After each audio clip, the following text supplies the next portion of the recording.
Hello! I was wondering if I might trouble you for a cup of strong black coffee, and in the process engage you with an anecdote of no small amusement.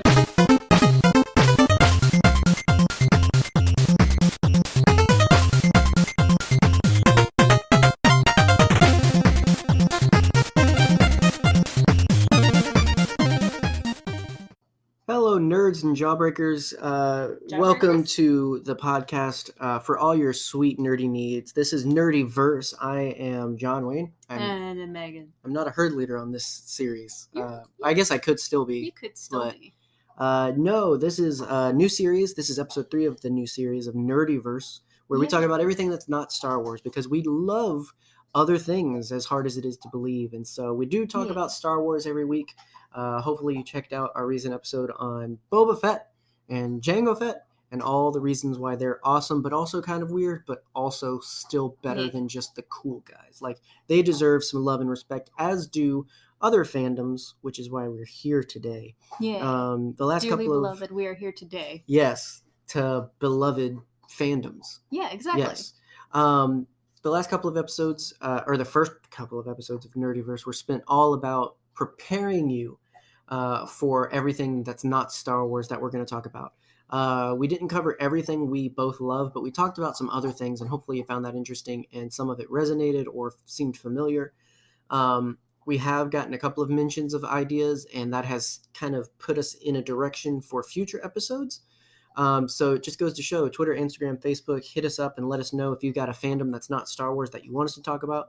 If you have a fandom that is Star Wars, you can still let us know, but that's another show. Yeah. But yeah, so we're excited for the direction. This is the first real topic that we're going with. And it's your topic. It's mine. It's yours, all yours. It's me time. So I just get to be a co-host today. You do. Which is kind of nice. Yeah. I just talked everybody's ear off about Boba Fett for an hour, so it's nice to be able to give them a break from my voice and opinions. He says as he continues to talk. Yes. I'm almost finished. I'm only on my first point. So, no, I'm just kidding. Yeah. Okay. All right. Sure. Yeah. All you. So first question, John. But first, no. I'm going to punch you in the teeth. No, I'm joking. What do you like on your pizza? Meat. I'm very old school and stereotypical. I like a meaty pizza. I like chicken and pepperoni and sausage specifically. Anything kind of outside of those, I think it's a little ridiculous. Yeah, we're not going to mention the P word because that just starts.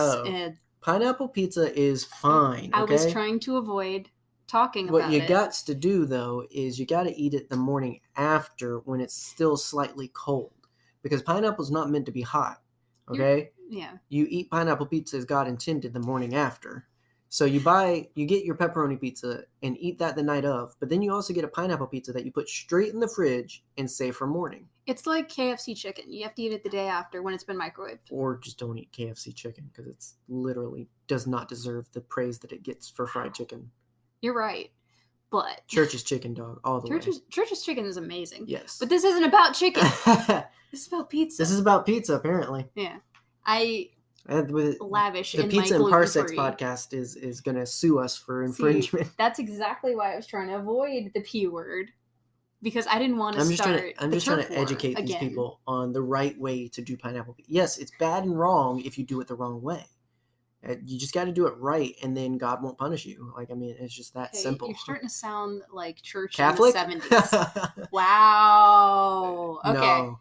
This is gone off the rails. Every denomination has its faults. I'm trying to talk about something that I love, and you just went into a whole different direction. Well, you started talking about pineapple pizza. So. I started talking about pizza. I did not mention You knew what would happen. Of course I did. That's why I wanted to start the drama. But I can't look like I'm starting drama. I just like to sit back with popcorn and watch Camera and Pizza and Parsecs absolutely destroy each other. It's my favorite part of Twitter. This is what I'm here for. This is what gets me through the day. There you go. Is feuds about pineapple pizza. It's the little things. It's the little things. And it's the big things. You know what's really big? A 6-foot-tall turtle. Yep. We're talking about Teenage Mutant Ninja Turtles today. They've read the title. They know what they're doing. Specifically, though. Yes. This is not TMNT as a whole. We're not talking about the TMNT movie, which is a completely different thing. But it's a mouthful, and I tend to stutter when I say Teenage Mutant Ninja Turtles over and over and over again. So, I'm going to subtitle it TMNT. We're talking about the first movie in the live-action Teenage Mutant Ninja Turtles series. 1990. How old were you when you watched this movie for the first time? I was pretty young. Yeah, me too. I mean, it was sort of a staple by then. It was probably the 2000s, so 10 years. Yeah. But I want to say the third one had been recent. So it wasn't as disconnected as it might seem. Yeah, you don't like the third one, do you? No. Yeah, the time travel one, I do not. I prefer the second one overall. Mm-hmm. But both the first and the second are good movies. Well, we got to get through the first one. Yes. Yeah. So I think I've told the story before, but, Blockbuster days. We used to go to Blockbuster on Fridays. Mm-hmm. And TMNT was one of, the 3 movies that I would pick. Because it was just that much fun to watch. That's generous. 3 movies? Okay, I watched... You ready? Okay. TMNT, the Super Mario Brothers movie, mm-hmm. and Rockadoodle. Mm-hmm. You've seen Rockadoodle once. No, I haven't. Yes, you have. No, that's the... chicken. Yeah, that's the... did we watch all of that? I did. You got bored. Where was that even? What in the heck? I put it on because we were watching Netflix one day. And, okay. You zoned out halfway through it, and I was having a nostalgic break. After I realized that it was just madness, yeah, I kind of just checked out. Madness. It's just a weird movie in a time where they were just pumping out animated movies for the sake of keeping it going. How dare you? That movie's a masterpiece. It was about of Elvis, its times. but it's just, instead of Rooster. Yeah, it's just... It was crazy. It was too much to follow. There was a flood somewhere. And it's just crazy. We'll talk about Rockadoodle some other time. But that was one of my favorite animated movies when I was a kid. Ooh. It was Really? I think it was a Don Bluth movie. Probably was. Yeah, because that's like that Fightful and all that stuff. Secret of Nim. Mm-hmm. Great Mouse Detective too, right? Maybe. I don't remember. That was such a good movie. That was Great Mouse Detective. Yeah, that was my first exposure to Vincent Price. Really? Yeah, he was the bad rat. He was. Mm-hmm. He's a very good actor. Very good actor. But we're not talking about Vincent Price. I have to keep putting myself back on track. This podcast is about what we're not talking about, apparently. Yeah, you'll find out as we go on. Most of my episodes are going to be how about this kind of episode, while yours are lore deep dives and fun topics. So people will like yours. People will like mine. Because this is the most nostalgic movie for me. Okay. I think, because it is one of those movies that I've watched upwards of 80 times. This is your Phantom Menace. Exactly. And soon after the Phantom Menace became my Phantom Menace. Sure. But that too. So this movie, as I said, was made in 1990, which was a weird time for movies. It was a weird time in general. It was a weird time in general. This was around the era of we're going to make movies about cartoons. Mm-hmm. And they're usually bad. Mm-hmm. Because this came out first, and then the Super Mario Brothers movie came out. Mm-hmm. And then after that, before that was the Masters of the Universe movie. And before both of those, I think. Exactly. And they were all bad. Well, it seemed like, when you look at the 50s, 60s, 70s, which a lot of people kind of see as the climbing height of filmmaking, it was this big war between, is film art or is it entertainment? Yeah. And I think this is where it steered away from the sort of, this is sort of the... I get your point. Martin Luther period of, hey, throw out all the rules. Let's just have good fun. Yeah. And that's why I think the 90s is so full of crazy movies, is just because it came off of a period of so much pressure behind movies. Yeah. There you had movies like, The Dirty Dozen, There Will Be Blood, and then you had movies like, I don't know, Pumpkinhead. Well, you had that one Ben Stiller movie, the superhero one with the bowling ball. Oh my gosh, I love that movie Mystery so Men. much. Mystery Men. It had Pee Wee Herman. It had everybody. William H. Macy. It was incredible. And when Hank I say that the 90s kind of got into this period of let's just have fun. Yeah. I mean, across the board. Originally, you had to be into sci-fi or horror to get anything that wasn't like award-winning or artistically crafted. Yeah, and we're not like crapping on those movies. We love we love that genre. Music went through the same journeys where that's why you go from the height of Renaissance and Mozart, like it's just very pious and up there. Not necessarily the musicians or the music itself, but there was this idea that if you had talent, you were above. If you could do this, if you could create, if you like, it was elevated. And then but then there's all these other people that are just like, but I just want to make stuff. Like, I just want to have fun. Yeah, and I think there was a very clear delineation between this is for children, this is for adults. Oh, you mean like cartoon to film? Exactly. Like, there was a very big idea. Kids don't got money. They need to make money. So they need the parents to be interested.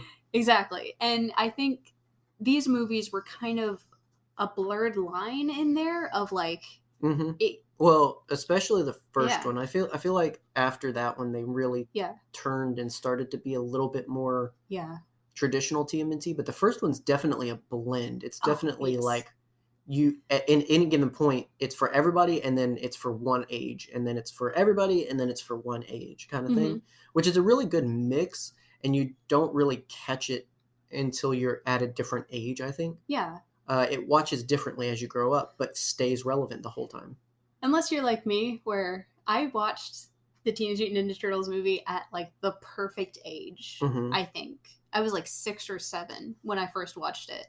And that has been like, I go back to that mindset when I watch the movie. And I don't know why it's that one in particular that like yanks me back in time. And I'm just like, man, I want the turtle van. Yeah. Because like, that was my introduction to Teenage Mutant Ninja Turtles, was toy commercials. And like, I watched the toy commercials and when I was like, that looks really cool. Those are colorful. I want the van. I want April O'Neil. Like, I want all the cool stuff. I missed all toy commercials. That's because you didn't watch Nickelodeon. I didn't get toy commercials. So, and I think that's where a large part, like if you listen to my episode last week, a big part of like the whole thing of not having childhood toys I wanted, it was because I missed the boat. Like, it was like I didn't know there were going to be toys at Walmart, so I didn't go to Walmart for toys, but I was always at Walmart. And then eventually I'd be like, oh, they had this, right? Like, and then, but of course by then everything was gone. Like, I remember growing up, the only TMNT figure I had was a Raphael, but it was the 2003 cartoon series Raphael, but it wasn't just regular Raphael, it was Space Raphael. So he was in an astronaut suit, but it was the only Raphael I had, so I kept it. I remember that one. And it was the stupid, but it was, that's what I was left with breadcrumbs. Yeah. Because I just missed out on these. I literally can't, like if I watched toy commercials, I watched it on YouTube. Yeah. Like I watched it for fun after the fact. I cannot for the life of me tell you when I watched as a child cartoon or commercials for toys. Like it's the weirdest thing. I think that's something about my childhood that I remember so clearly is the toy commercials, because I spent all of my time on like Nickelodeon and Cartoon Network, switching between them when a commercial would happen. So like when a commercial on Cartoon Network in the middle of Foster's Home was on, you switch to Nickelodeon and you watch Avatar, that kind of thing. I did that for most of my childhood because I was a latchkey kid. And so, you know, if you don't know what that means, if it's there's a different word for it where you live. I've always thought of it as a Southern phrase, is my parents worked. And so I was home alone a lot. I was also the youngest child, and my brothers had friends. Right. So. Well, and they were older enough that, like, it was... They could go do stuff. Yeah, they could do stuff while you couldn't. I was a loser. I didn't do anything. No. You did. You enjoyed and consumed media that you now have a podcast about. Exactly. It comes around. What do they got? Nothing. Justin has podcast. Well, they got bald spots, but that's what that's what having friends gets you. Early bald spots. Early male pattern baldness. And we didn't have friends, therefore we are hairy. No, I love your Yeah. brothers, and they're awesome and everything. But, Oh yeah. But no, I mean, everybody's a product of their stuff, and I think that's what determines the way and what you love for sure. Oh yeah. And that's a thing behind the mystery, and that's why you're respectful of people's likes and loves, because you never know what got them there. You know, Exactly. You never know why TMNT is someone's favorite thing or whatever. Like, Mm-hmm. So. Yeah, like I get made fun of a lot over time because my favorite movies are stuff that I grew up with. Mm-hmm. They're things that I watched at a certain point in my life, and my interests grew from that. Mm-hmm. Like, I am unashamedly a fan of the Super Mario Brothers movie mm-hmm. because I watched it when I was a kid, and I was like, this is amazing. Well, he's got rocket boots. you were the appropriate audience. Exactly. And it was a simpler time where you could watch and enjoy something without being bombarded with reviews that I firmly believe a lot of people that hated on the prequels mm-hmm. were because of the reviews they consumed, because not their actual opinions. Exactly. It was the early days of the internet.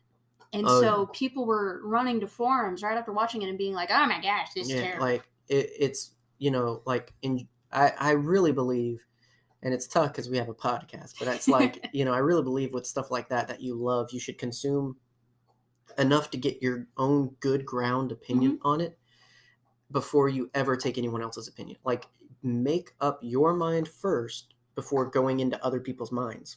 Because mm-hmm. otherwise, willingly or unwillingly, you'll start to take someone else's mind about mm-hmm. something, and who knows what you could be missing out on. There's people that miss out on a great movie in hating on The Phantom Menace.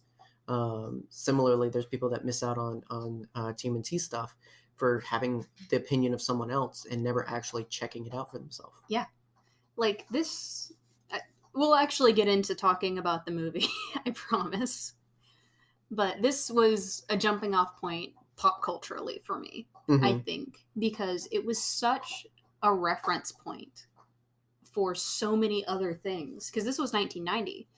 There were so many references in this movie mm-hmm. to other things. Like, even just down to Michelangelo doing impressions. Mm-hmm. Movies that I had never seen, mm-hmm. but like he's doing voices from The Godfather, mm-hmm. a movie that I had no idea about, but I knew. I haven't seen. You still have not seen it. Yep. Justin, stay calm. I promise. I will make him watch it. He doesn't have to watch it if he doesn't want to, honestly, but I only watched it because Justin made me watch it. I feel like it's been referenced so much, I feel like I have watched it, though. Hold on. Because I still had to watch The Terminator, even though I got all the references. Well, but you did not get the first Terminator, though. Like, you had no point of reference for the first Terminator. Uh-huh. You had point of reference for the second one, where he's a good guy. It's like coming in with Darth Vader as the bad guy and having no point of reference of Anakin. Like, you're missing something if your only idea is, oh, Arnold Schwarzenegger's the good guy in this series? Yeah. And that's the thing, is it shifted so hard where he's the bad guy in the first one, and then literally every other one, he's the good guy. And it's just like, why did that have to become the trend? Like, I liked the twist for the second one, mm-hmm. but guys, seriously, every single one, now he's the good guy. It's old. Yeah. It stopped being a good idea. Here's the thing. Watch the first one, watch the second one. Watch the third and fourth one. Go take a nap. The third and fourth one are... Well, the third one's okay. The fourth one's great. Okay, I will People watch the fourth unjustively hate on that movie, and I just don't get it. It's better than anything we've gotten since. We mentioned Terminator. Now I have to do it. What? Oh, good for you. Good for you. Yes. I can't help it. Are you ready to talk about the movie now? I'm ready to talk about the movie. Let's get into it. All right, so this movie has a lot of young, well-known actors in it, but I want to... Like Corey Feldman. Like, I was going to get to Corey Feldman. He's the only one I know. I know. No, Sam Rockwell is in this movie. Who? Oh, that's right. You pointed out this whole thing. Okay, yeah, so baby Sam Rockwell is in this movie as Why the is that a big thug. deal? Because it's Sam Rockwell. Why is Sam Rockwell a big deal? He's like that weird guy in most movies I know him in. Exactly. I love Sam Rockwell. Okay, as long as I'm not missing something like Oh no, he's genuinely amazing and has the cure for cancer. Like I didn't want to miss anything. It's just because Sam Rockwell's awesome. Like as an actor, I think. Sure. I don't know much about him personally. So's Dax Shepard, maybe. I'm sorry. I don't know much about Dax Shepard either. I don't know much about Sam Rockwell. Then here we are. Every character that he's played that I've seen, I have enjoyed him in because he's normally that weird dude. Okay. He's Wild Bill in The Green Mile. Yeah. He's the weird guy. He's that character in almost everything. Yeah, it has baby Sam Rockwell. So Donatello, who is your favorite turtle? Raphael. We've discussed this. Yes. I forgot about that. Donatello is my favorite turtle. Mm-hmm. He's also played by my second favorite Corey, honestly. Oh, okay. Yeah, I liked Corey Haim more than Corey Feldman. But he's dead now, so I guess he's the only one. Well, this was in a time when Corey Feldman was, like, cool. Dude, no. No? Not yet. Oh. So, okay. Corey Feldman, he went down a little bit. Yeah, a lot. Because this was the Michael Jackson era. Corey Feldman. There was a lot of stuff. Like, I'm not calling out his trauma as a reason to, like, I just mean. Not at all. This was in a period where he was probably the last best version of himself. Yeah. Before he was stuff started to get it. Yeah, I mean, he went through a lot of things that made him into the sort of recluse that he is now. Like, he's not really out there, and it's just tough. He lost his best friend. Well, twice. He started young with a lot of stuff. Like, he's not. He's unfortunately another name in the book of kids whose lives got troubled because of acting. Like, just something they love doing. You mean the entire cast of Stand By Me? Well, yeah. I mean, pretty much. I mean, except Will Wheaton's doing pretty good right now. Now, because he had things to latch onto. Yeah. He's slightly recovered, I'll say. Yeah. He's still going through some stuff, but he's accurately getting help. Yeah. So, I mean, I didn't mean to start a whole sidebar. It's fine. But this is post Stand By Me. I used to between Friday the 13th Part 3 and between Gremlins and like Corey Feldman was the kid for a period. Like he was the guy. Like he is Finn Wolfhard in the 80s. Mm-hmm. So it's like, I at one point really enjoyed seeing his name on things. Yeah. And not that I don't now. It's just that I know it's not the same. Oh, he's still doing stuff. Yeah. It's not the same. It's after tragic. Lost Boys, he kind of went downhill a little bit. Pretty much. It was between Lost Boys and nobody knows this movie, but there was a movie called Dream a Little Dream where he switches bodies with an old man. And then there's a second one where there's a pair of sunglasses that let you control people's minds. Cool. We're going to watch those movies, don't worry. But it's weird. Corey Feldman, we support him in his endeavors, but at the same time, poor baby. Okay, so Donatello, Corey Feldman, Leonardo was played voice by Brian Tocci, I believe. I'm not sure. Raphael was Josh Pais. P-A-I-S. How would you pronounce that? Pace. Mikey was Robbie Rist, and Splinter was Kevin Clash. Shredder. Wait, what was the tidbit of information by Kevin Clash? Remember, because you looked it up. I did. And you were like, oh my gosh, this guy. I don't remember. He was the voice of some other character. He was. That you were like, oh my gosh. He was. Hang on. You can continue and I can look it up. Continue. Because it was significant. I remember he was Elmo. Oh, that's right. He was Elmo. Sorry. Kevin Clash was Elmo. There you go. I knew it was one of those like ridiculous, like, how do you go from... Yeah. It's crazy. Yeah. I don't know if he was that Elmo or if he was just an Elmo. Yeah, you can't be. No. I mean, it's like Batman. There's many. There's a lot of stunt work in this movie where the physical actor was played by a different person than the voice actor. Like Tatsu was played... the whole time though. I thought I don't think the voice actors ever stepped into the suits. Tatsu was played by an actual Japanese actor, Toshishiro Obata. But voiced over ridiculously for some reason. By a white dude. Oh yeah, I know. Named Michael McConaughey. I don't think I'd like him by the sounds of his name. No, probably not. James Saito played Oroku Sakai, and Shredder physically, but David McCarran played him voice. Makes no sense, but okay. No. And I know what you're thinking. No. Ernie Reyes Jr. is not in this one. He stepped in briefly. You don't know who Ernie Reyes Jr. is? Are you serious? Mm-mm. You were a child who liked martial arts movies. He's the pizza guy in the second one. Oh, okay. Yeah, he was in The Rundown. Really? Yes. Wait, no. Yes. Really? Oh, yes, wow. He fights The Rock. Wow. Yeah. Interesting. He was also... He was brought back for the second one because he did stuff for this one, right? Exactly. Yeah. He was briefly... He did some stunt work for Michelangelo and then came back and was fully Michelangelo, but also played. Yeah. Well, in this one, though, I think the guy that played Michelangelo is actually the one that delivers the pizza. Yes, he is. And then the guy that's like, it looks like a turtle in a trench coat in the cab. That's the voice actor, Raphael. Yeah, that's what I mean. So they got the actor people in there, which I thought was cute. I thought it was funny because they're not going to get seen otherwise. So I thought that was pretty funny. I love stuff like that. It's so much fun. Mm-hmm. It's a fun movie overall. And I hope it was fun making. God, I hope so, because I really love this movie. And we also get to see, like, there's a lot about this movie that's little touches that I love that make it so nostalgic. Who played, not to interrupt, but who played Casey? Casey Jones was played by Elias Koteas. Did you like him as Casey? I love him. Does he change in the next one? No. No, he's the same guy? In the third one. He changes in the third one. I'm pretty sure. Him and April change in the third one, right? April changes in the second one and the third one. Oh, okay. Yeah.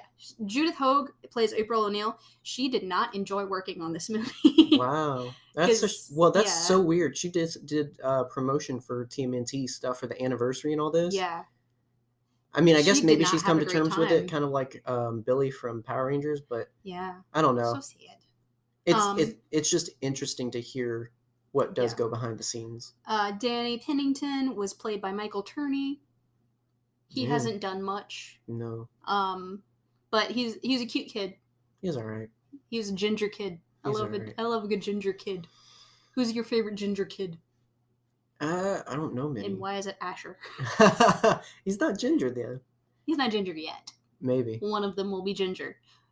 I'm talking about my nieces and nephews. I'm sorry. You go. But I didn't mean to go back to that. I was just curious because I don't really enjoy Casey. Yeah. In this, I don't know if it's down to the guy or direction or something like that. I was never a big fan with Casey for some reason. Although he's one next to Raph, he's the coolest character in the 2003 animated series. Yep. So I'm like, and in a lot of TMNT in general. Well, yeah, I mean, he's generally a really, really cool character. Yeah. I don't know what it was. I mean, but that was just a me thing. Like, I enjoyed so much in terms of who did what. Like, I felt like so much was done right in making it translate. Whereas Casey, it was just very... He was doing a thing, kind of. It felt more like they got a guy that could closely resemble, but it wasn't quite right. Like, it just didn't feel right there. But again, I don't know how much of that is just what was like. It. He was very like New York City street rat. And I liked that. But I guess that's more realistic than the whole vigilante thing. But I feel like him being a little bit more legitimate of a character was more of what. But you only had the one movie to make him go from hockey mask vigilante, which he only does once, to friend of the turtle. So give and take. This movie continues in the great TMNT tradition of changing backstories and for some reason taking inspiration from the first issue of the comic book and throwing everything else away. Shredder dies. That was in the first issue of the comic book. Yeah, actually. Splinter's backstory changed. Yeah, so instead of being the guy that Orokusaki fought for the love of a woman for, he was the rat. He was the rat of the guy who got radiated. I don't. Is that weirder though than a dude turning into a rat? Well, it makes no sense for the whole grudge. Like literally in the end, like first of all, Shredder doesn't even realize till the end, you are that rat. And that's when he makes the big reveal of like all the scars and like, okay, so you had this giant talking rat imprisoned by your little teen gangster club and didn't think, wait, is that the rat? Like, could it be? Like, this is a weird question, but did you eat my face? So in the end, like, there's no point for this grudge. But it's New York. There's a lot of big rats. So I mean, it works enough, but like in terms of extended sense, it makes way more for it. Like Orokosaki to have this grudge with I can't remember Splinter's master's name. I think No, Orokosaki is Shredder. Orokosaki. Because I remember how Splinter says it. That's the best way to remember it, but I don't remember. I don't remember. So it makes more sense for, hey, we fight for this woman and then she dies because we like couldn't come to terms. So Shredder's mad at him for it, and Splinter's mad at him for it, and then they go about their ways, and Splinter unknowingly gets contaminated, turns into the rat. Yeah. And Shredder gains power and becomes this big old gangster. Also, Shredder kills his wife and his newborn daughter. Wait, what? In the comics? In the comics and in the series. So it's darker. Well, which series though? In 2010, I think. Oh. 2014. No, 2014. Oh, you're talking about the Nickelodeon one? Yes, I am. Okay. No, in the 2003 one, his daughter's actually like a significant part of the story. He thinks. You corrected me. He thinks he killed his daughter, but in reality, he raises her as his own. And she becomes like this really cool ninja lady. Oh yeah, I forgot about that completely. She is awesome. Okay. Like there's even a thing with her and like Leonardo and everything. Yeah. Anyway, so like the story of Shredder and Splinter has changed in a weird way. In a very weird way. Literally, the turtles are the same. It's cutely done though. I love the little puppets. Yeah, I love the little. So great. You know, I found these turtles in ooze, and then they started growing in mind and body, except Michelangelo. It was really cute. Another thing that changed is that in the comic books, the turtles are only 4 feet tall. Well, I mean, it's like more realistically done in terms of like they're not going to grow huge, right? Well, and also they're still teenagers. And this one, I don't know, it's a little questionable. Like he keeps saying they're young, but they like you said, they're big dudes. I think the idea is that they're like 14 in a lot of it, because I think of this only because of Raphael's choice in curse words. See, this because like that might be the only one he knows. I love the beginning where they set up the whole premise that's just his thing. Like I love it only lasts so long, but setting up the trend 3 times in a row of something happens and he's like, he knows he's got to fix it and he's got to explain it to Splinter and he's just like, Ugh! Like I love that. He gets kind of so angry. Yeah, so many times in this movie. It's a good way to kind of build that into his character in terms of being kind of a hothead. He angry boy.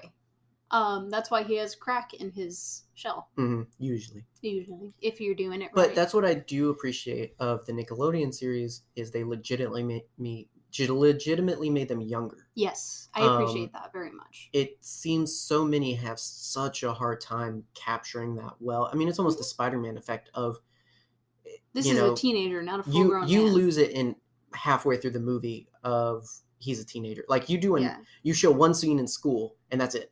Okay. He's a teenager. Yeah. And then you move on. Yeah. To kind of scoot back, I remembered something that I was going to say. So this movie was not filmed in New York. No. It was filmed in Wilmington, North Carolina. Mm-hmm.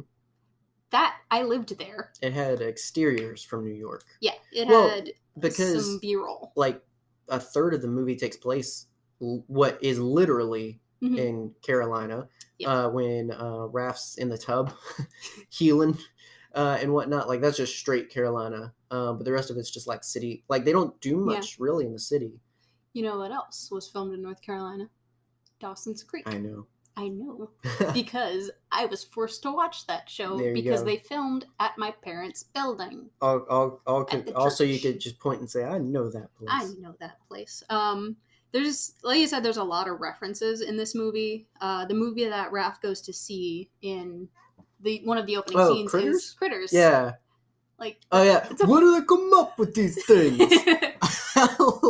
I love Raph's voice. Oh yeah, he's the most New York. He is the most New York, which is just fantastic. Yeah. I love Don and Mikey's thing, and I like that they recognize the best way to handle those two characters is just put them together. Yeah. Like even though they're seemingly all the same age, they're clearly the younger, and Leo and Raph are clearly the older in terms of mentality. Because you've got Leo and Raph always fighting for the right way to do things, but then you've got Don and Mikey just trying to have a good time, and it's so cycled to the point of just, like, I love the scene where they're arguing and they just like look at each other. I can't remember what they say, but they're like pizza. Like, and they just know, okay, it's time to take a break. Time for pizza. Right, exactly. It's so similar to like my family dynamic growing up, because you had Justin and Ryan, who are my oldest two brothers. Even though Justin and Josh are twins, they were always fighting. Well, and I think that's why it's so good, is they just build in these little tropes that show family dynamic. Exactly. And it's really well done for a single film. Like, there's a lot to praise in how they approach translating the comic characters and cartoons over to film overall. But I think they put so much good work into the Turtles, which is why, like, stuff with the Foot Clan and with Shredder and all that's just a little bit there for me, because which I can totally get with, because again, they got the Turtles right. I think the cost of it though was not quite getting the bad guys right. I think they want to just have really good guys. Yeah. And they needed a conflict, obviously. There's a lot about this movie that is very silly, and I think not overly done, but not fleshed out in a way that would make sense, if that makes sense. Well, yeah, because again, you got one film to do a lot. Yeah. Why teenagers? Why kung fu? I know why in the ways of kung fu. I know why turtles. But that's the thing in the flashback too, is like Splinter's watching his master, and he's just straight rat now, and he's mimicking. Scene. So this rat knew kung fu. Whoa. Because of watching like, it makes way more sense if he was a kung fu master turned into a rat. We can talk about that silly. But so there is a formula to Teenage Mutant Ninja Turtles. You have April, who is a full-grown adult reporter. A full-grown adult reporter who discovers the Turtles in some way or another. I like how they set up her reaction to the Turtles earlier in the movie by having her react to a rat. But it's a very silly reveal. So much better done than the one in the Michael Bay movie, though. Really? So, no, I mean, this one is better than Michael Bay. Oh, okay. I don't want to talk about it. The one thing I did not mind was that scene of introducing, because maybe I just don't like because Michael Bay. I think, well, probably. I mean, a little biased there, but like, I just liked more so that it was Mikey, and I love the whole thing of like, no, look, it's just a mask. Like not them not being able to register why this is not okay. Yeah, was that's much. Funny. It's younger. It's something someone young would do, more so than like, oh, cut the lights, and then, which first of all, I just love the flung sigh that no precision that she picks up, and Raphael's just like, dang it, but he doesn't say ding. We don't curse on this show. This is a family show. I thought that was. Oh yeah. Now I do prefer the setup of them needing to re-interact with April being because of the weapon. Like, there's, again, early parts, there's good stuff happening that sets it all up. Yeah. So she meets the Turtles. We find out that Danny is actually a part of the Foot Clan. The son of the dude she's dating. Who? No, not dating. Boss. They're dating, boo. They like rewatch that movie. In subtext, they are dating. Yes. But officially, he's just her boss. To her, yeah. But she's still getting it. And so the son of the dude she's dating is Danny, and he's the sort of lens we see the Foot Clan through, kind of. Yeah. Something that I forgot to mention, because we got off on a tangent, was the intro to this movie is fantastic, in my opinion. I love it so much because it's just... music. Showing them the Foot Clan doing Foot Clan stuff. Exactly. Yeah. And also the fact that Shredder helps them steal a wallet. Yeah, like Shredder and his little child empire, apparently. It's great. We get to see a lot of the Foot Clan, but the teenage part of the Foot Clan in this... Yeah, the unestablished version of the Foot Clan where they just wanted the bad guys. They didn't really... Like, the Foot Clan is in... If you just believe that they're there stealing businesses and monies and... Yeah. The Foot Clan is up to way bigger things than just stealing stuff. But they weren't able to get to it in the movies. None of them. And none of them. No. Like, the second one's all about resurrecting Shredder, essentially. Oh, and it's about his, like... To talk about. Yeah, like, so I'm like...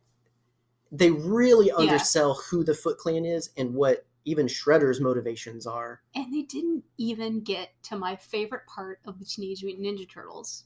With Krang? With Krang. Well, they were never going to do that in the films, though. Krang is too weird. Although I think he comes into the Michael Bay ones, though. We're not going to keep talking about it. Just saying. I know. They do exist, regardless. I love the way that the Nickelodeon series handled Krang. But we're not talking about the Nickelodeon series. From the get-go, too. Oh, fantastic. Shredder's costume is... incredible.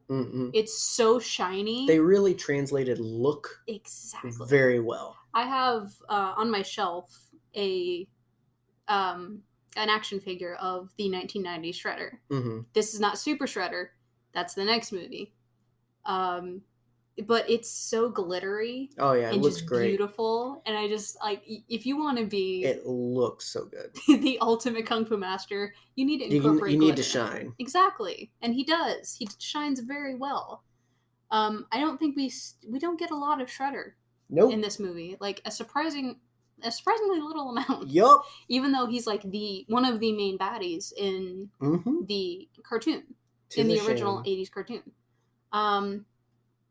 Another thing that I wrote down that I wanted to talk about, again, going back to 80s references, is that the game that they're playing, when you get this great sweeping shot of the warehouse, I guess, that is the Foot Clan hideout, when Sam Rockwell is taking them around saying, hey, you can do drugs and smoke cigarettes here.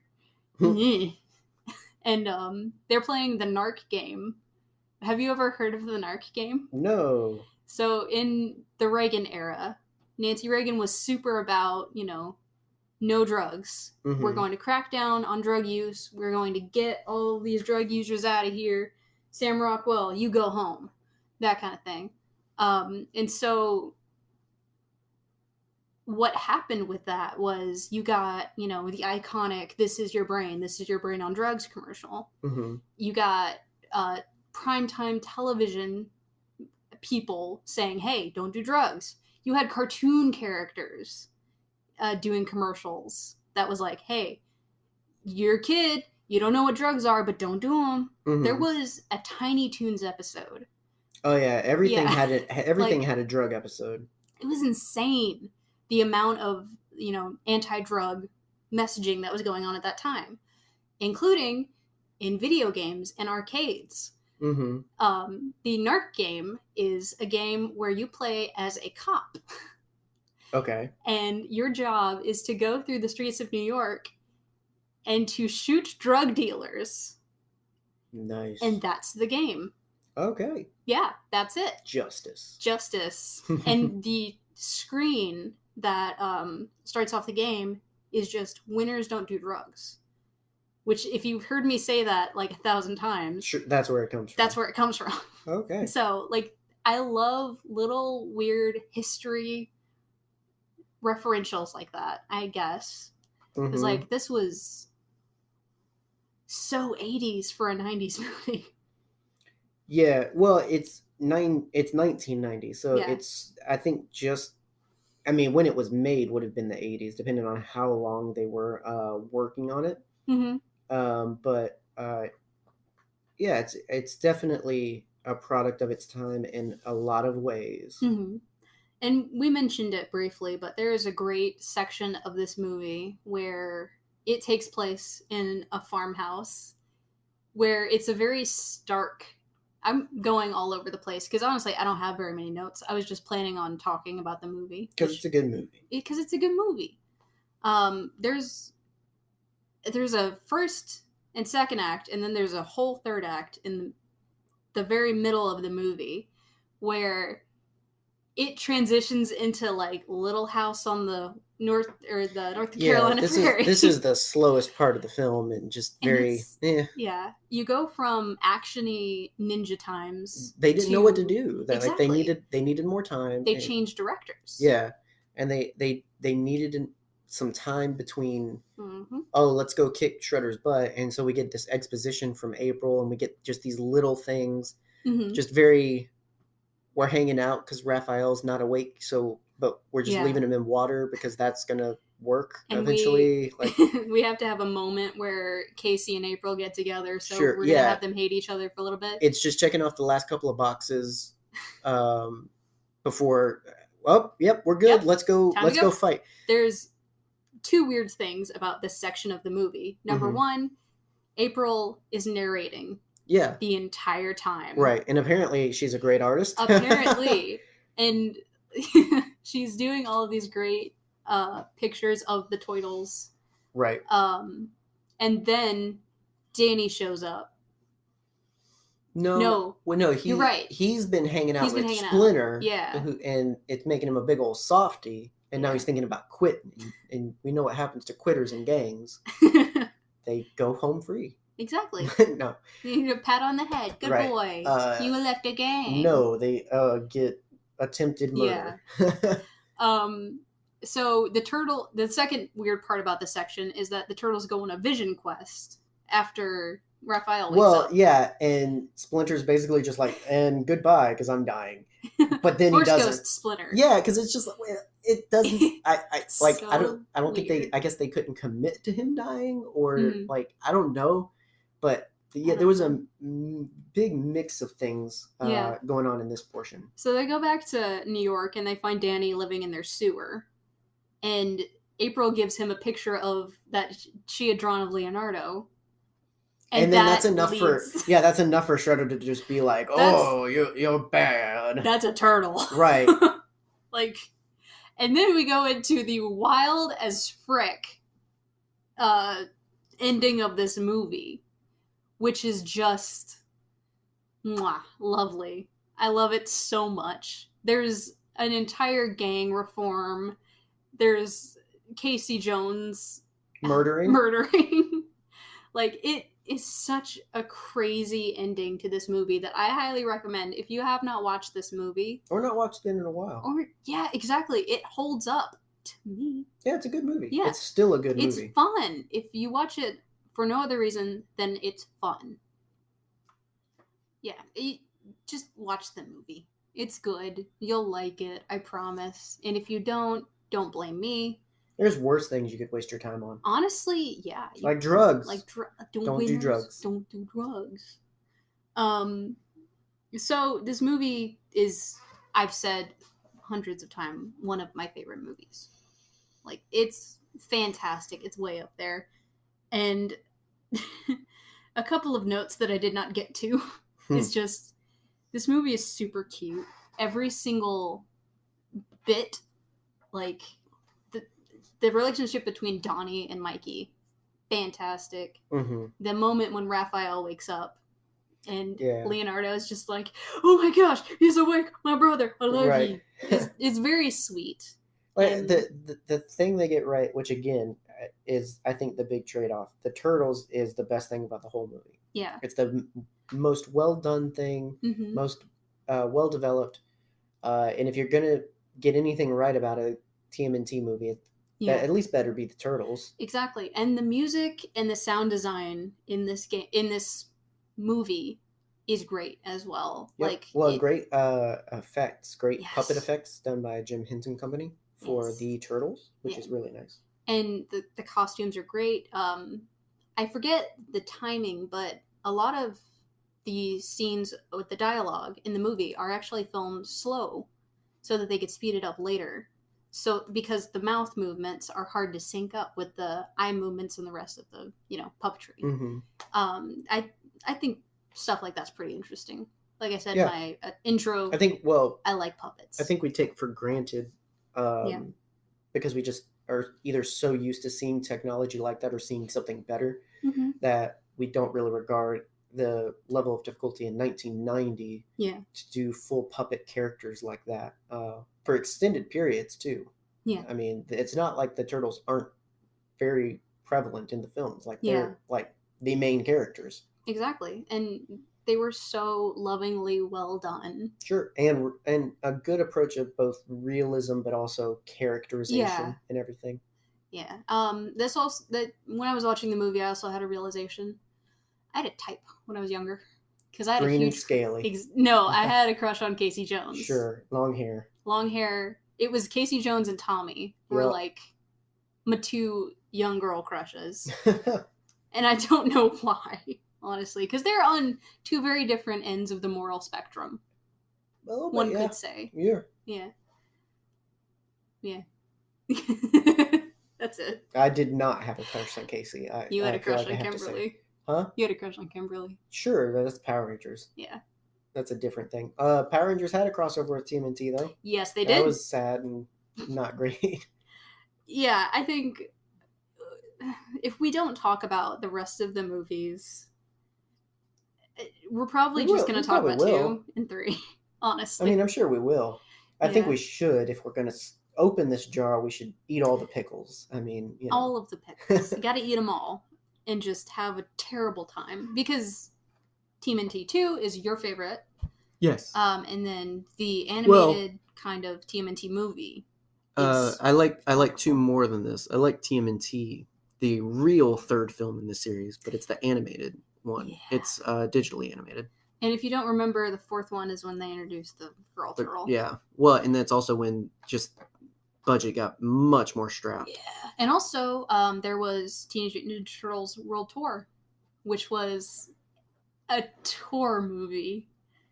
If you do yourself a favor and look up the World Tour videos, because they actually went on tour to these different cities and put on a full stage show that was weird. Yeah, it was like Chuck E. Cheese, but with people. They rapped. And weird. They played guitar. They danced. They did so much weird stuff. Like it was a special time in history. It was incredibly special. TMNT was that coasting on its success, which was warranted. Honestly, they were so successful. This movie started something when it came to But as with any new thing, eventually it starts just getting. Yeah, there's a reason we stopped making those movies. So I don't really need another one in my life. I didn't need the Michael Bay ones. No. I'm not defending them, but I'm also just, they exist. I was excited for the Michael Bay one until I saw a trailer. Well, it's just very Michael Bay. Yeah. It's just, he has a particular way of translating things to film, which is why he is good at what he does. But, for something that's as established as these sorts of things, like kind of like what we talked about with Transformers, when you put it in the hands of someone that just translates it to a type of film, sometimes it doesn't carry over as well because most of those characters weren't meant for that type of film. So yes, it's just special. It's just a very special little thing and everything. But at least the first one is really good, really solid, and completely enjoyable. And if anything else, just watch the 2003 series, man. I'm telling you, it's so good. Maybe the 2014 series. If you like, give it a chance. Yeah. I mean, it does some things nice, but I liked it. Sean Astin's in it. That's what made me watch it. It's younger, which is a little bit more appropriate. I mean, I make no qualms. The 2003 is just the same as these, where it's just like they're definitely not teenagers, but that's also what works because being a little bit maybe more gruff and mature, lets them get into these sorts of stories and adventures and everything. Like it works for the type of stories that I'm interested in. That's what made the TMNT movie perfect. I think was because it was first one. This one? Yeah. No. The animated. Oh, okay. Yeah. Was like it so picked good. up where the second one Yeah. left off. I mean, technically the third one too, but I don't count the third one. It's the true third one. And they're adults, pretty much. Yeah, I mean, it's years after. Like, it's really good. Yeah. Watch them. Yeah, it like that movie's literally TMNT. It's very good, well animated, gargoyles, great voice actor. Like, it's so great. And again, it's in this universe. It's kind of like Superman Returns in that it came out in a certain period, and you can watch it and treat it as its own movie. Yeah. But really, it is connected to these previous films years ago. Yeah. Did you like and it's Superman so good. Returns? Did you like Superman Returns? I did. It was not. It was made too late. It was. It really missed its chance, is my opinion on it. It's a good movie, but I don't think it came out at the right time. It was weirdly modern, but also vintage. Mm-hmm. Like, it was trying very hard to be Christopher Reeve's Superman. Well, that's why. Exactly. But that's the problem is that everybody has that opinion, thinking of it as its own thing, and it's not. It's meant to be Christopher Reeve's. Exactly. So, there was a lot wrong about the release of it. Yeah. But overall, I enjoy that film. Yeah. Favorite Superman? Huh? Superman 2. Yeah, that's a good one. Which is, I think, is Superman Returns follows that one. Yes. I don't think it counts 3 and 4. Who's your favorite actor who played Superman? Christopher Reeves. I get that.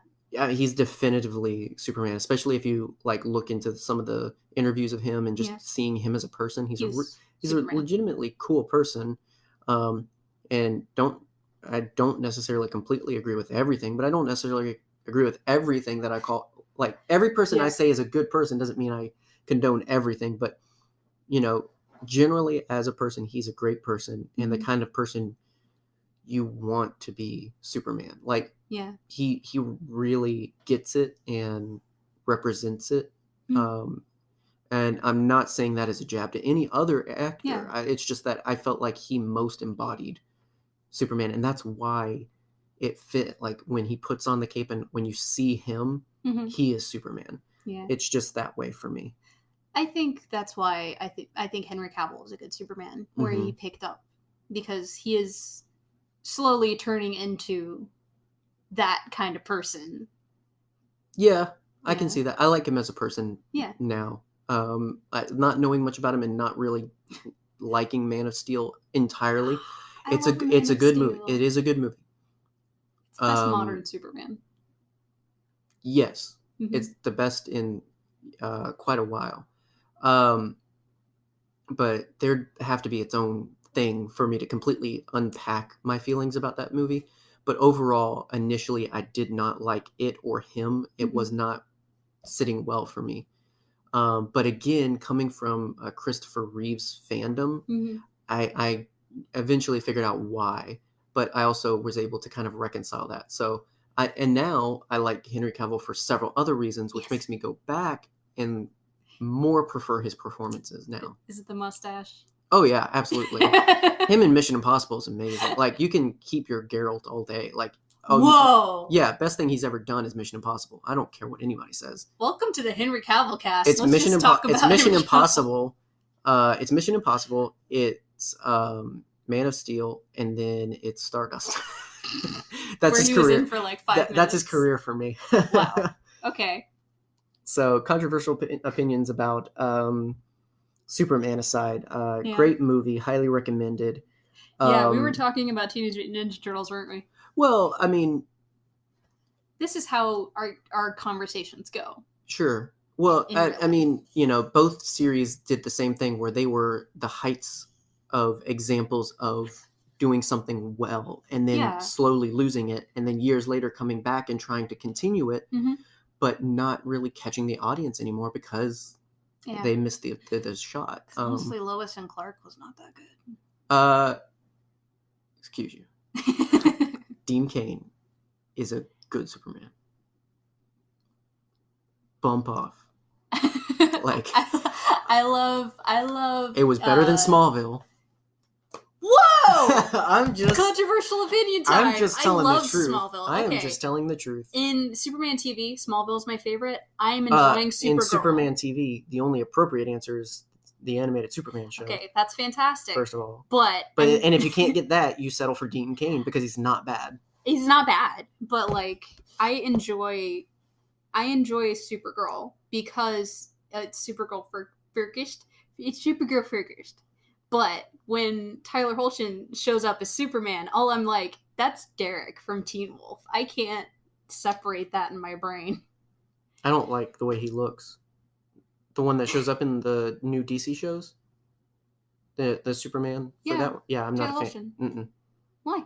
I don't know. It just doesn't sit right. We need to end this It's podcast. like Andrew Garfield as Spider-Man, though, where it's just like, it just doesn't fit right. Why are you just controversial opinion man these days? I don't know, but apparently I am. Okay, we're going to come back to this in a later episode, but let us know let's go. Let us know what you want us to most continue our controversial thoughts on. Spider-Man, Superman, or just more Teenage Mutant Ninja Turtles. Or do you just, like, Henry Cavill cast? I think we could do it. If we cast with him, that'd be amazing. That would be incredible. That'd be great. I'd have to scratch his back, though, because he can't reach it, but it's fine. But he can read stories. Yeah. He can read stories while I scratch his back. And grow a mustache. Thank you guys for listening and checking this out. We obviously enjoy talking about everything for the three Star of you Wars that and left. not. Yeah.